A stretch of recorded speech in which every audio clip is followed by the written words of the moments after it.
What if I told you McLaren has been secreting a scientific advancement within their F1 car? One so subtle, it can't be seen by the naked eye, yet so strong that it could outwit the whole grid. It isn't merely a question of clever design. It's about controlling heat itself. And now the FIA may have to intervene.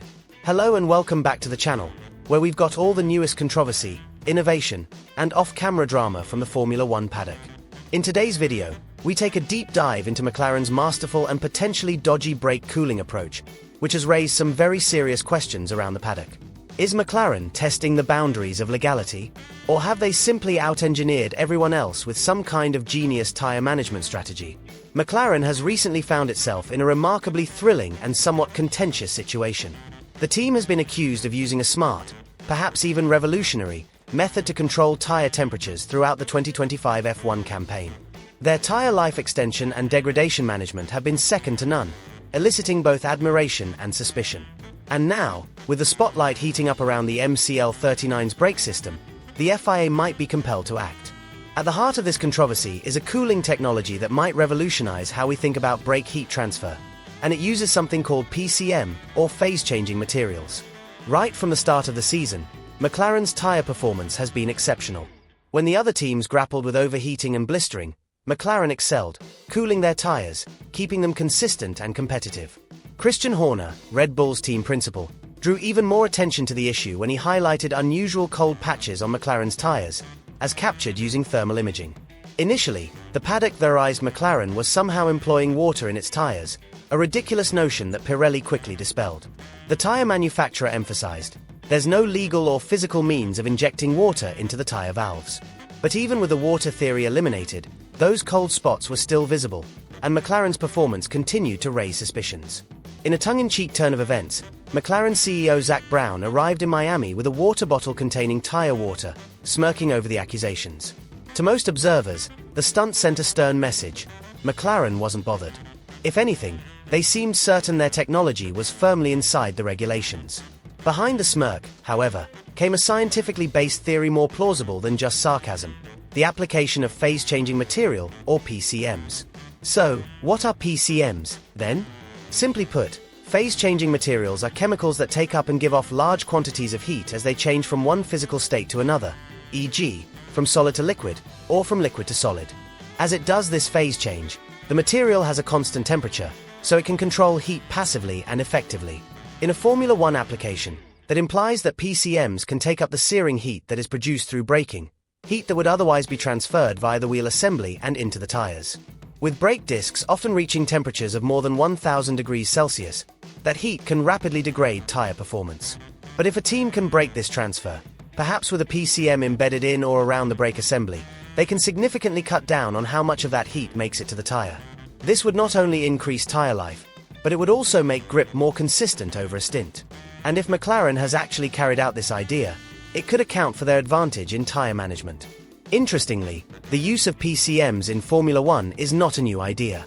Indeed, a former McLaren engineer, Martin Buchan, wrote a doctoral thesis on PCMs while he was at the team about 8 years ago. So this perhaps is not a surprise, but the culmination of years of covert research and experimentation finally paying dividends on the competitive front. But the big question is this legal? Up to now, the application of phase-changing materials doesn't seem to contravene any particular FIA technical regulation. There are no active systems, no electrical interference, and no moving parts involved.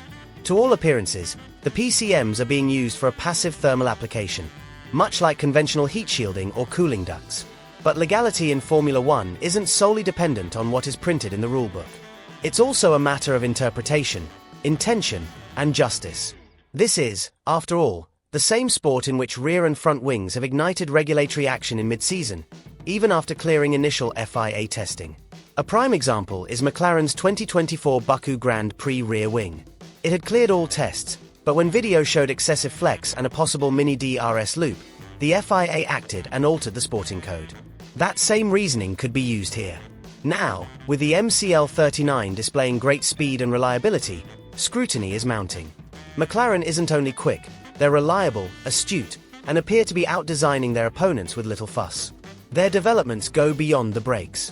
Their front wing is also attracting notice, although the grid is primarily hoping that changes on the way in Barcelona will put a brake on McLaren's increasing dominance.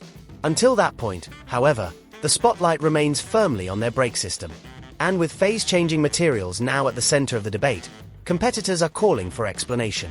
If the FIA determines that McLaren's application of PCMs lies in a grey area, even if not categorically illegal, it might very well prompt a new technical directive or rule modification. That's the level of closeness to which the margins exist in Formula One. Just as Red Bull's breakthroughs in 2022 triggered wholesale changes, McLaren might end up being compelled to redesign an apparatus that is presently providing them with a substantial advantage. And what of the competitive nature of Formula One? There's a new controversy among the fans as well as among experts. Do innovations deserve to be penalized simply because they are ahead of their time? McLaren, with technical guidance from Rob Marshall, a past Red Bull chief designer, has obviously gained from new ideas. Marshall arrived in 2023 and brought considerable experience and know-how.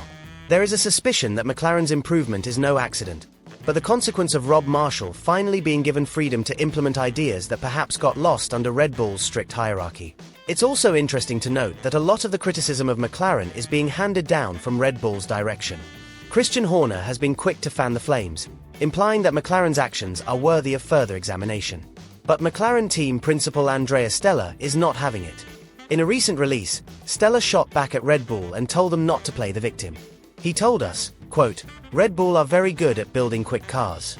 They're amazingly good at driving quick cars. And they're incredibly good at crafting the tail to suit themselves. At times they behave like they're doing miracles, and everybody else should be winning every practice, qualifying, and race. But that is the version of the story they prefer. We read it, turn the page, and get back to concentrating on ourselves."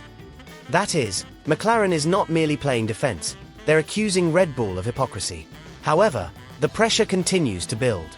If the FIA has enough reason to suspect the legality of the PCMs, we may witness official protests lodged. Thus far, Red Bull appeared not to be keen on challenging this, not wanting to squander resources on a losing cause. But if the tide turns and other teams also begin complaining, Horner might feel obliged to take action. And that gets to the big picture. When does innovation end and regulation take over? Formula One rests upon the equilibrium of engineering genius and regulatory straitjacketing. McLaren's utilization of PCMs, assuming it has indeed utilized PCMs, is ingenious beyond any shadow of a doubt. Yet maybe that ingenuity could instigate a rules reinterpretation. Such has transpired previously, so likely again in the future. Christian Horner summed it up perfectly. In Formula One, when you're leading the pack, scrutiny is inevitable. We've experienced it ourselves. McLaren did the same thing with our front suspension last year. It's part of the game. Every team is watching every other car, analyzing every component. And sometimes, those discoveries lead to major regulatory shifts. Horner even acknowledged McLaren's excellence, stating that they now enjoy the same kind of performance edge Red Bull once had. Their tire management, especially on the medium compounds in Miami, was unmatched. And that's why this situation won't go away quietly. If the FIA believes McLaren is exploiting a loophole, we'll see a response. If not, the rest of the grid may be forced to catch up, and fast. So, what do you think? Has McLaren really outwitted everyone with their application of phase-changing materials? Or are we staring at another grey area that the FIA will close down shortly? Let us know in the comments below. And don't forget to like this video and subscribe for more in-depth dives into F1's technical and political wars. Click the video on your screen now for more cutting-edge tales from the world of Formula One. Thanks for watching, and we'll see you in the next one.